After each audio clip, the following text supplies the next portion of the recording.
I had the chance to spend few hours with the new active pedals and tweak all the different settings with the developers and see the full potential of this product. And in this video, I will share with you how they feel, what can be the benefits from getting some feedback from the pedals, and do I believe they can make me faster, or is just another gimmick for little extra immersion. Simucube team are changing the sim racing world forever with the new active pedals, and while many manufacturers out there are trying to explain how their products are better than the competition with cheap commercials, Simucube are sitting on the top of that chain and they are never fully satisfied. I've heard in those 4 days so many times how a product which is beyond perfection in my standards will become much better with the time, and I can feel they don't say that because they try to be modest, but probably their own standards are beyond my imagination. That's the attitude which makes them the best on the market. If you follow this channel for quite some time, you know I have experience with many different pedals, elastomer based, spring, hydraulics, you name it. I know it can be difficult to imagine, at least was very difficult for me, but that motor can create any feeling we wish. In some settings they felt exactly like my ImSim pedals, and in others like my SimMagic. They can be set from stiff to hard progressive feeling to linear with as much movements we want. Even bite point can be created for the clutch, and in general I can match the stiffness and the travel from my real car. As you can see later in the video going through the software, the guys have plans to take telemetry from different racing cars and add ready profiles for each model. For real drivers, that can be huge benefit for their muscle memory.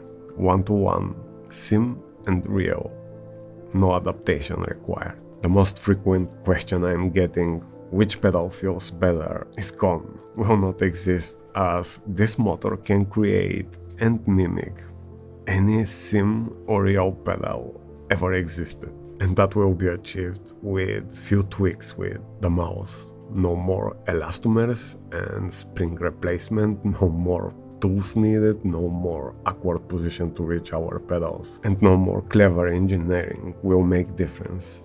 Just those settings on its own make those pedals the best ever existed on this planet, and I haven't touched yet the main feature, which is the feedback. I was trying to imagine how will that feel for weeks, and I was thinking, because will be new information, there must be some learning curve and will be awkward in the beginning. If you are like me, sticking with one car for months or years and reach your personal limits, there is a point where very little details, almost invisible, becomes very pronounced and obvious. Losing half tent on the entry or the exit of the corner, you can really feel exactly why and how that happened. Usually for me the biggest problem have been activating ABS on iRacing, which dramatically extend my braking distance or destroy my turn-in because lack of enough weight transfer of the outside front tire. One of the reasons we are not hitting our best delta every time is because if we create optimal split with perfect braking zone without activating ABS, it's near impossible to repeat that every time without any feedback. I can personally hit my perfect optimal braking and turn in every third to fifth time, and the rest I'm like 10 to 20 thousandths of the seconds off, and that have always been my problem. Without any physical feedback, I have to rely on my perfect muscle memory, but since those days are so dynamic and little tire pressure change or track temperature or little wear make my braking distance inconsistent. In the real world, the information we are getting in the braking zone through the G-forces is so rich, and in sim racing there is zero, which makes it the most difficult part in driving. So here is what I felt with those pedals. I'm coming max speed on the straight and smash the brake with full power for the upcoming chicane. After 50 meters, the ABS kicks and the pedal gives that first information. It felt like the brake get little loose and then kick, but that with incredible speed, and I was surprised how intuitive felt to release some pressure off the pedal. I didn't have to think, I just react naturally. 50 meters later, the pedal kicks again and I release a bit more pressure. And then I realize how bad my draw braking is once I start turning in, because the pedal was constantly giving me information. I'm turning in with ABS activated, which is not good at all. That was information I was trying to feel from my force feedback of the wheel through the grip, and now was there on my feet telling me exactly what is going on, and felt absolutely natural to react and release pressure. That is the feedback which will totally change the sim world. The feeling of the effect can be different, which you will see in the settings we tweaked, from deep strong kick to sharp short movements, but I can tell you they all felt super intuitive and I just react without thinking. For the throttle pedal traction control effect, I can't talk much as that is in development and only ACC gives telemetry to the pedals, and we tested mostly on iRacing, which is the sim I'm personally interested, but that is coming soon and I can imagine will be as intuitive as with the brake pedal. Those are just my first impressions, and once I get my pedal, I will dive deep into all effects and make full analysis, but for now, do I believe those can make me faster?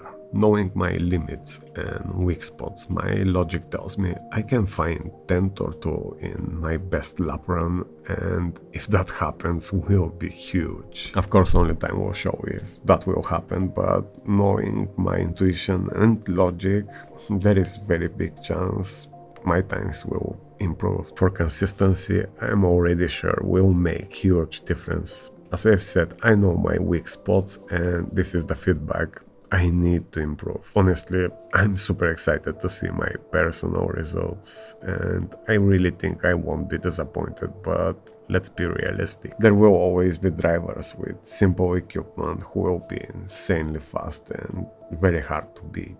The biggest improvement will always be the understanding of the driving algorithm, and some people just have found that with much more affordable equipment. If you know Nenad Vladislavljevic, you know exactly what I mean. He's one of the fastest drivers with the cars he drives without any feedback, without pedals and steering wheel. He uses his slips and joysticks and winning championships. We have to be realistic with the expectations. What equipment does is helping us understanding better the behavior of the car and bring us closer to the perfect driving algorithm, and I believe with little feedback of the pedals I will be a bit closer of my personal limits in the braking zones and the turning points. That can be like few thousands per corner and maybe 10 or 2 per watt, but for me that will be huge. Will that little difference justify the insane cost of that product?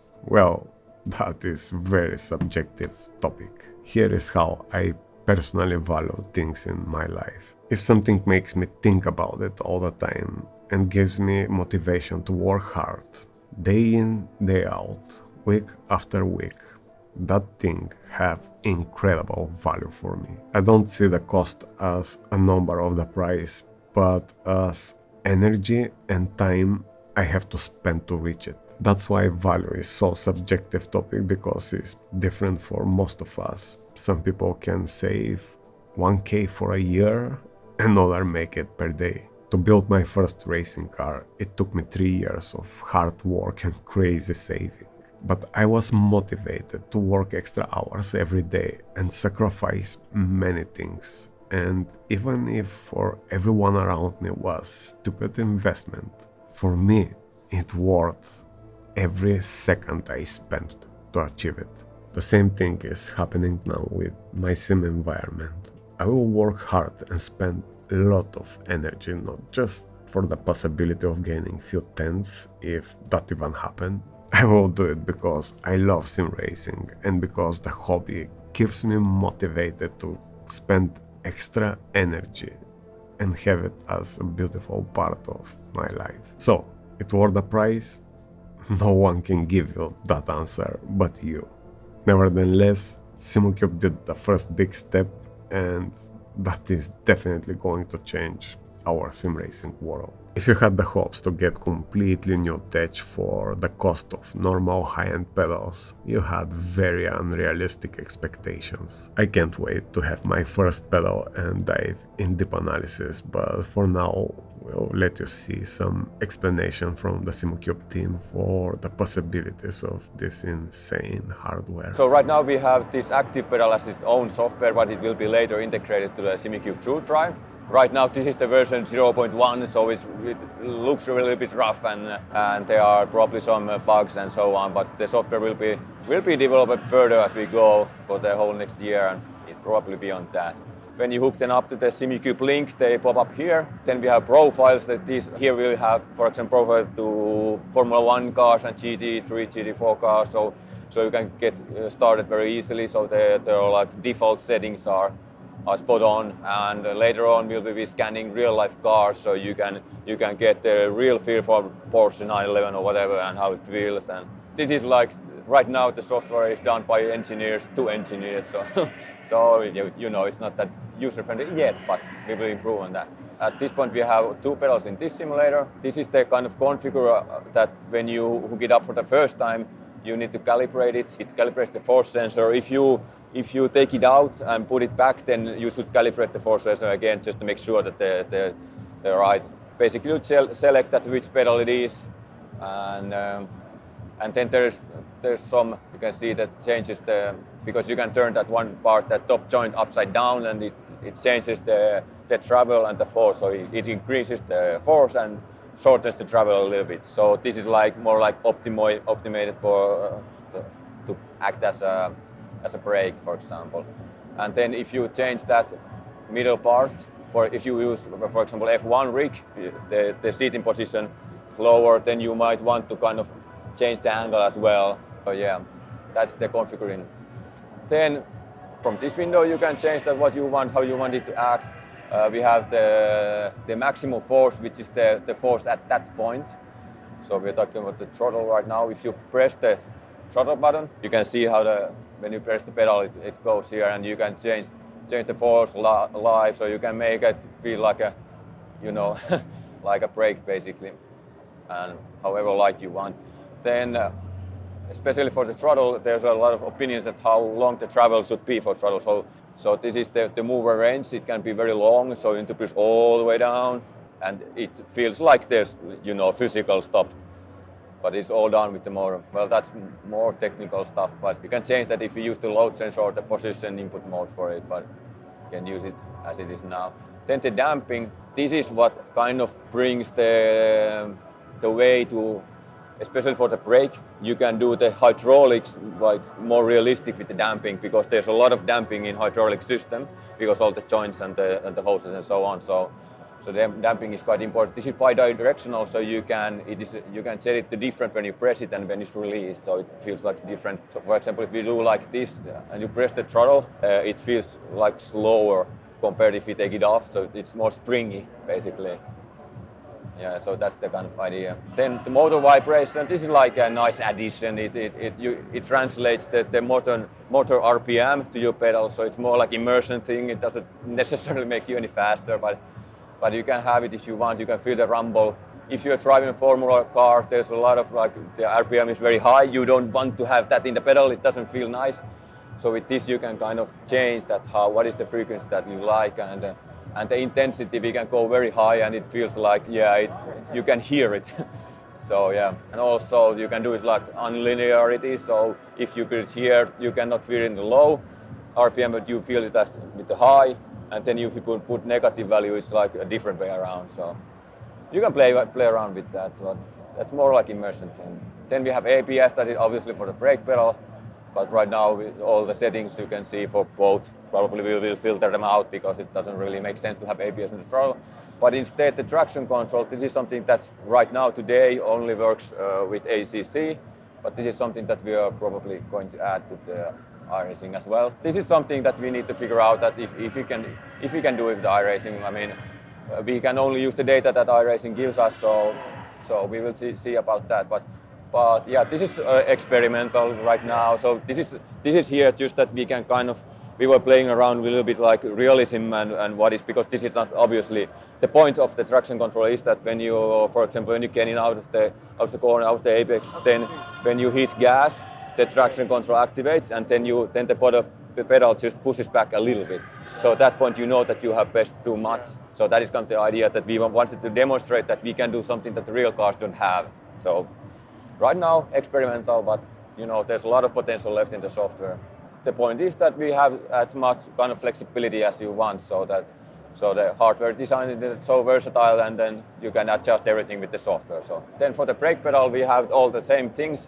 So this is the same curves, and you can change. We have some like engineer presets here, but these can be replaced, for example, with F1 and GT3 and so on. So that would make more sense maybe. So yeah, so you can. This is easy to play around with. The maximum force is right now about 120 kilos. Same settings there. Then damping as well, so you can adjust that how you want it, how does your car kind of behave and so on. Then we have the ABS here. You can also activate the motor vibration on the brake pedal if you want. It's the same thing as with throttle. But the ABS, we have the frequency here because we cannot get the frequency from iRacing or ACC. We can only get the information that the ABS is on. So that is the kind of only thing that we have. So we need to do all the work after that. So typically the ABS frequency is, I don't know, between 15 and 20 hertz or something like that. But you can adjust it here that what is the frequency. And then we have the amplitude. So this means that this is not very intuitive right now, but it means that we can adjust the kind of force and also the travel of the ABS effect. So you can adjust them both with the same slider here. So you can customize the ABS effect how you like it. Yeah, I think that what we are selling here is feedback to 2 more rims, so you can feel everything with your legs as well. Yeah. So yeah, that is the whole point of the product. But yeah, this is only the start. This is the starting point, and this will be developed a lot further, and there's a lot of potential left and a lot of crazy ideas what we can do and hone these so we can make this a lot better and so on. So yeah, the hardware is ready and software is, I don't think, maybe it will be ready at some point, but it will be constant development. Okay, feel free to adjust everything and anything and so on. So.